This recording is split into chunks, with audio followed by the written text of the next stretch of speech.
Hola, en este grupo de trabajo eh, se encuentran los compañeros Enot García, Eder Chávez y Ever Mosquera, el cual vamos a dar respuesta al cuestionario o al caso Manantiales.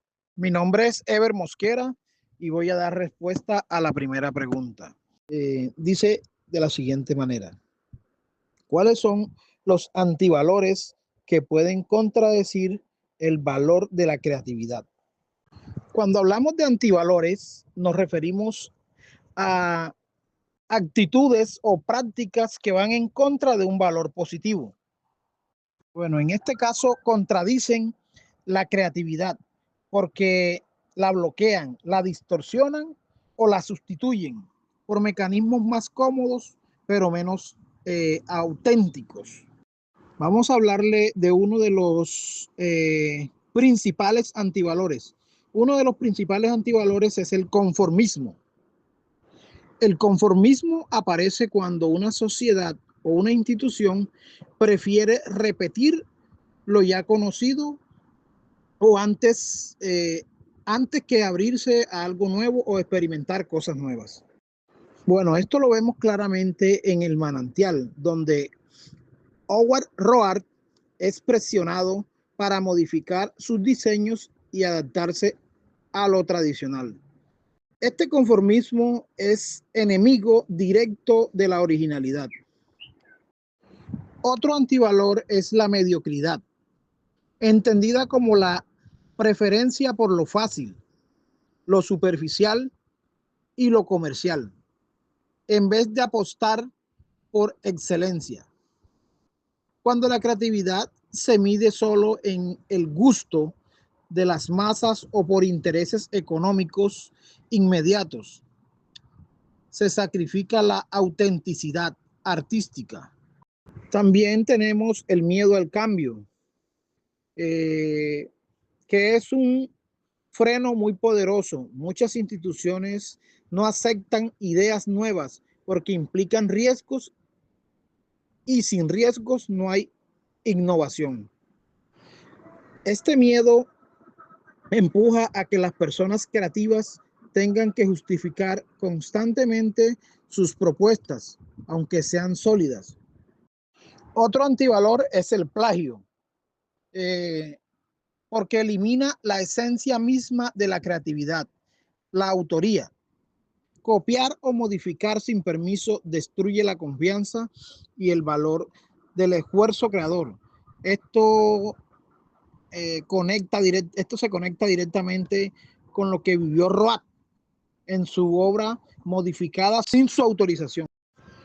Por lo tanto, los antivalores que destruyen la creatividad, en todo lo visto anteriormente, son el conformismo, la mediocridad, el miedo al cambio y el plagio o la apropiación indebida.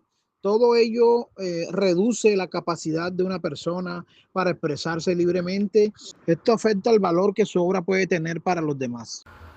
Muy buenas tengan todos. Mi nombre es Eder Manuel Chávez y vamos a dar respuesta a la pregunta número 2.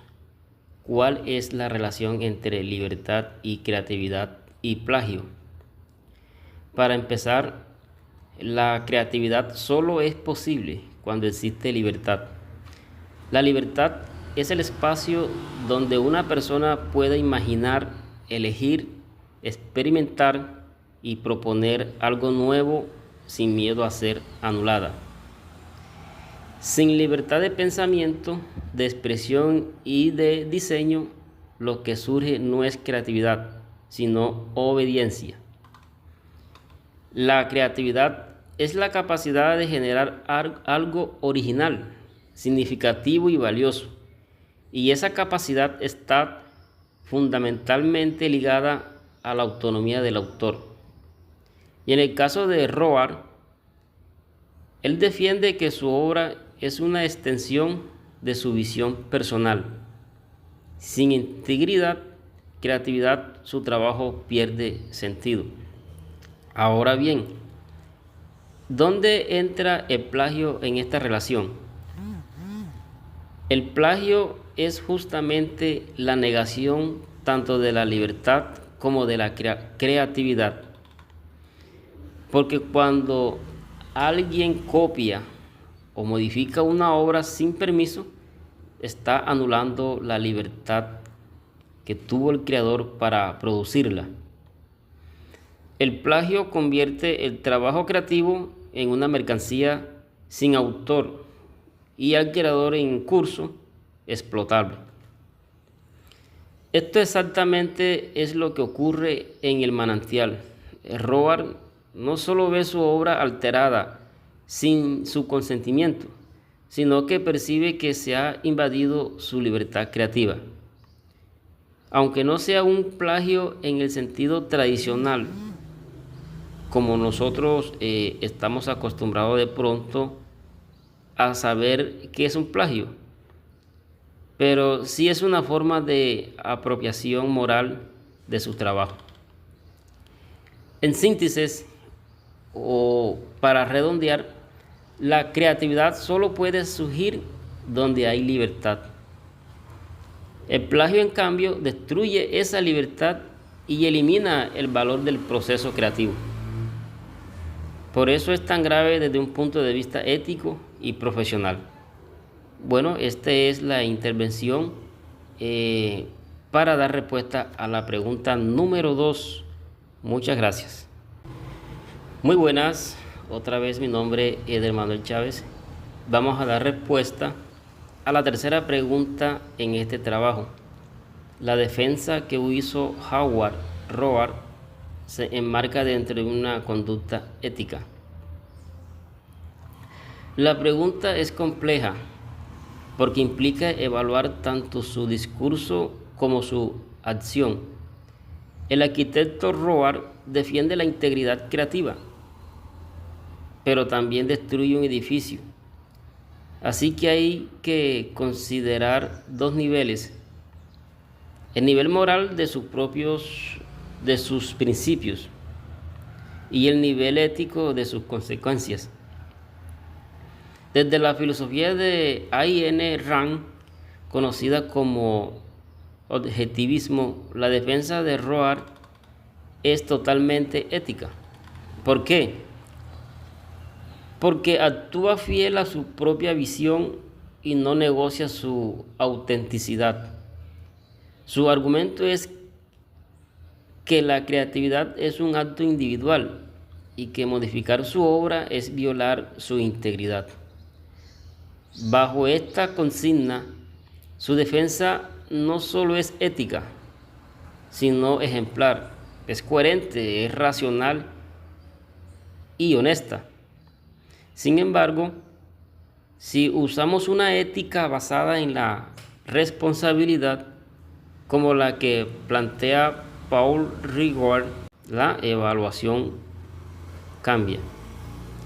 Ricoeur dice que la ética no es solo hacer lo correcto por convicción personal, sino considerar los efectos sobre los otros.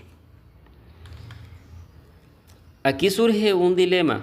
Roark defiende la integridad de su obra, pero su acción, la destrucción del edificio, afecta a terceros, usuarios, inversionistas, trabajadores y la comunidad en general. Si aplicamos también el principio de responsabilidad de Hans Jonas, la ética exige prever consecuencias a largo plazo y evitar daños innecesarios. Roark actuó por principio noble, pero su método podría considerarse irresponsable porque genera riesgos y daños que pudieron evitarse. Por lo tanto, yo diría que la defensa de Roark sí tiene un componente ético fuerte. Él protege la integridad y la libertad creativa, pero su acción no es completamente ética, desde otras perspectivas, porque pasa por encima de la seguridad y los derechos de terceros. Lo ético es completo, defender su visión sin llegar a destruir algo que afectaba a más personas. Por último, su defensa es moralmente coherente, pero éticamente cuestionable, según teorías más amplias de responsabilidad. Bueno, ahí he dado lo que he considerado una respuesta a la tercera pregunta. Muchas gracias. Hola, soy Enoch García y voy a responder primero qué argumentos usaría si yo fuera la contraparte en el caso. La pregunta número 4 dice: si yo fuera la contraparte de Roark, ¿cómo desvirtuaría la tesis de la libertad creativa? En primer lugar, argumentaría que la arquitectura no es solo un arte, sino también un servicio social. Los edificios afectan a la comunidad, así que la libertad creativa no puede estar por encima de la seguridad, la funcionalidad o intereses públicos. En segundo lugar, recordaría que existen contratos. Si un proyecto es financiado por una entidad o por clientes, ellos tienen derecho sobre lo que compraron. No pueden estar obligados a aceptar un diseño que quizás no cumpla con requisitos técnicos o funcionales.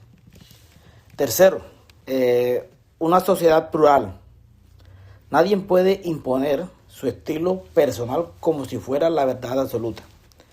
La libertad creativa debe dialogar con normas, culturas y regulaciones urbanísticas. Cuarto, diría que Roark estaba en desacuerdo y tenía mecanismos legales para reclamar, pero no derecho a destruir una propiedad privada. En fin, el fin no justifica los medios, si los medios causan daños a terceros.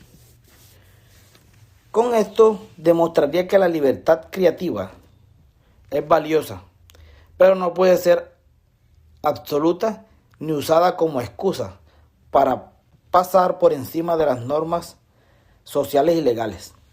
Entonces ahí terminamos con la pregunta número 4. Ahora, respondiendo a la última pregunta, la pregunta número 5, si yo fuera juez, ¿a favor de quién fallaría y por qué? Mi decisión sería un fallo mixto, equilibrando el derecho moral del autor con el derecho de la comunidad. ¿Por qué? Porque hay dos violaciones claras. Primero, se modificó la obra sin permiso de Roark. Y segundo, porque Roark destruyó una propiedad que no era suya. Yo reconocería que Roark tiene razón en defender la integridad creativa de su obra. Ordenaría una compensación a su favor por la modificación indebida, pero también le impondría una sanción proporcional por los daños ocasionados con la demolición, especialmente si afectó a terceros. Creo que este fallo es lo más justo porque respeta la libertad creativa sin permitir que esa libertad se convierta en excusa para actuar de forma destructiva. La creatividad debe convivir con la responsabilidad social. Así que mi fallo sería equilibrado a favor de Roark en su derecho moral, pero en contra de su método. Con eso hemos terminado la última pregunta.